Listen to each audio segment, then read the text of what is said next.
so-called.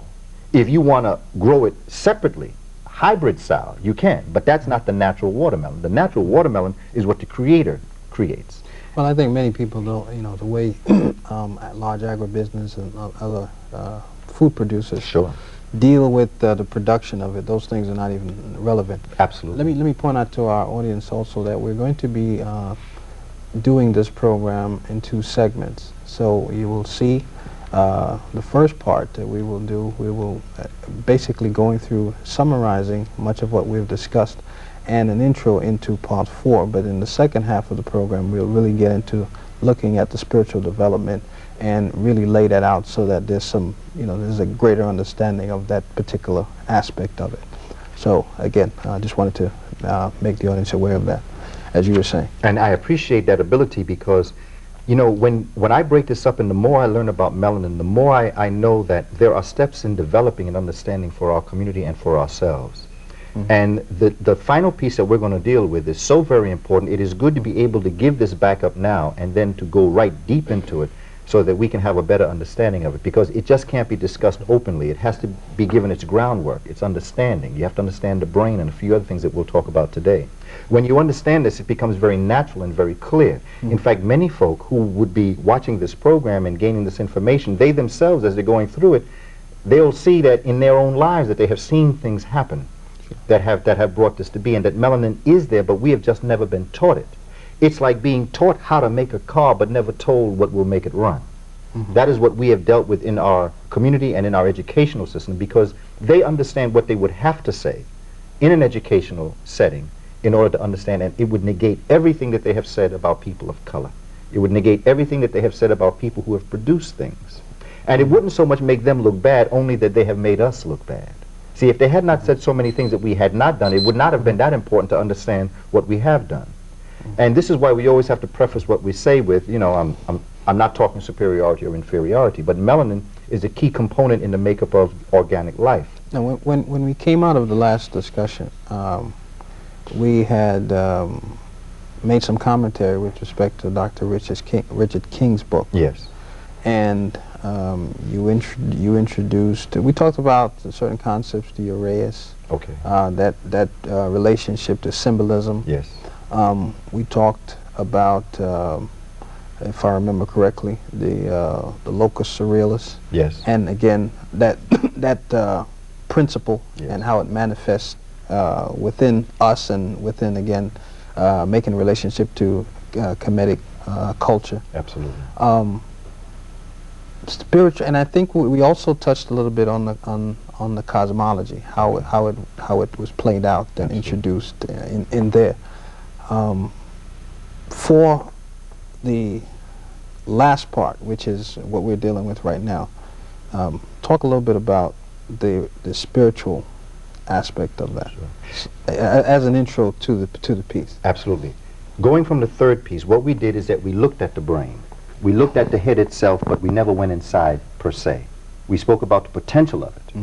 But now what I wanted to do with this last piece is I wanted to go into the head and examine the parts of the brain and the brain itself and then the body as it flowed through to show how melanin is very important to the human body.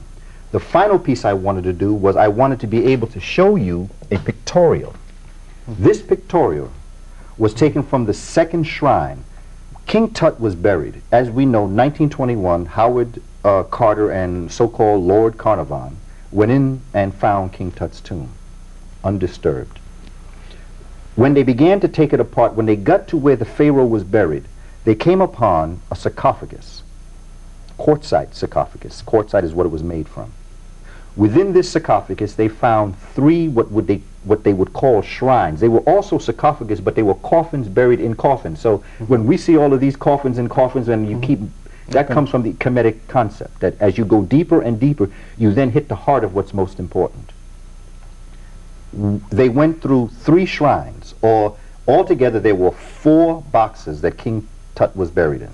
1 sarcophagus, 3 shrines. This is the concept of them believing that the mind and the spirit and the soul, the mind, spirit, and soul, each of them was represented by a shrine. The sarcophagus represented the physical body that contained the mind, the soul, and the spirit. On the second shrine, this was found, which is a pictorial. This is the frieze. Now, if you look at this, you're looking at a picture. But if you look deeper at it, there were deeper scientific principles that were played out here that Dr. Richard King talks about. From this perspective, it's very important to understand what our ancient Kemites were saying, because what I'm about to tell you in terms of the brain, the function of the brain, and all of this is actually played out back in King Tut's time. They were aware of the very things that we teach today.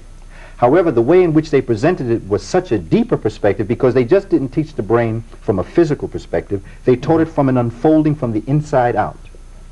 By that I mean, when the male and the female, when the spermatozoa meets with, combines, and balances with the female egg, what begins to occur, two become one.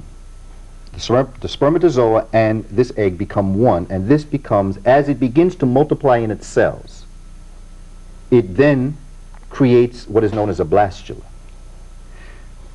Within the first days of this concept, or this child being born or conceived, the egg and spermatozoa, this blastula, what's called, it turns in on itself. When it turns in on itself and begins to multiply its cells, that's the formation of the brain, the brainstem, the spinal cord, and everything else that will come out of this concept. This blastula is in three layers. The outer one is known as the ectoderm. Inside is the mesoderm, and the inside the mesoderm is known as the endoderm. The reason why I say this is because the ectoderm, or the outer layer, is where many of the most important organs and cells are created, and that is melanin rich. In other words, the whole concept of life coming out of blackness or melanin is right there. It turns in on itself, it creates the brain stem and the spinal cord, and out of this will come all of the major organs and glands of the human body, particularly along the spinal cord, spinal column and spinal cord. So from the very beginning, life is in melanin. Now, as this begins to develop, when you look at the brain and you understand what's happening in the brain, you then see that from the moment of it beginning to develop, there are something known as, well, what is there is called the ventricular system. I remember growing up, an adult would tell you, do you have a hole in your head? If you did something wrong, they say you must have a hole in your head. Well, they don't know how right they were, but actually we have 4 holes in our head. Yeah. And these holes are known as the ventricular system. They had another connotation. Yeah. Meaning when they said that. Sure. Okay, well they were on point. But they were on point in the fact that we have 4.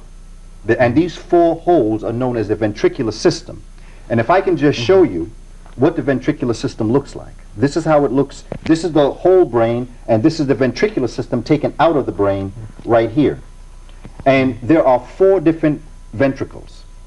There are 2 that are known as the lateral ventricles that are on top. And then you have the 3rd ventricle, and then you have the 4th ventricle. What's important about the 3rd ventricle, and as Dr. King begins to develop it, is the fact that in the 3rd ventricle, it was known to the Kemites as the vault of initiation.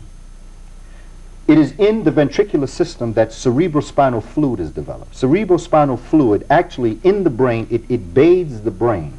It bathes the entire spinal cord. It's like the juice. It's like the electrical juice, the plasma that keeps the human form in place. It controls. In fact, the brain literally floats in this cerebrospinal fluid. And it becomes very important. Melanin is present in fact, not only melanin, but what melanin produces in terms of melatonin, in fact, is even present 13 times more in the cerebrospinal fluid than you will find in the blood system, which tells you that this ventricular system is guided and guarded by what they call the royal 3. The royal 3 being the pineal gland. If I return back to my picture, the pineal gland sits at the back of the 3rd ventricle, and in fact is part of the floor of the 3rd ventricle. You then have what is known as the massa intermedia. The massa intermedia is also called the optic thalami. The thalami was believed to be where a lot of your senses came out of, and this is where your true sense perceived itself, in the massa intermedia. And this is where the 2 thalami, or 2 thalami, or one would be called the thalamus. These 2 pieces meet at this particular point. And then in the front, you have the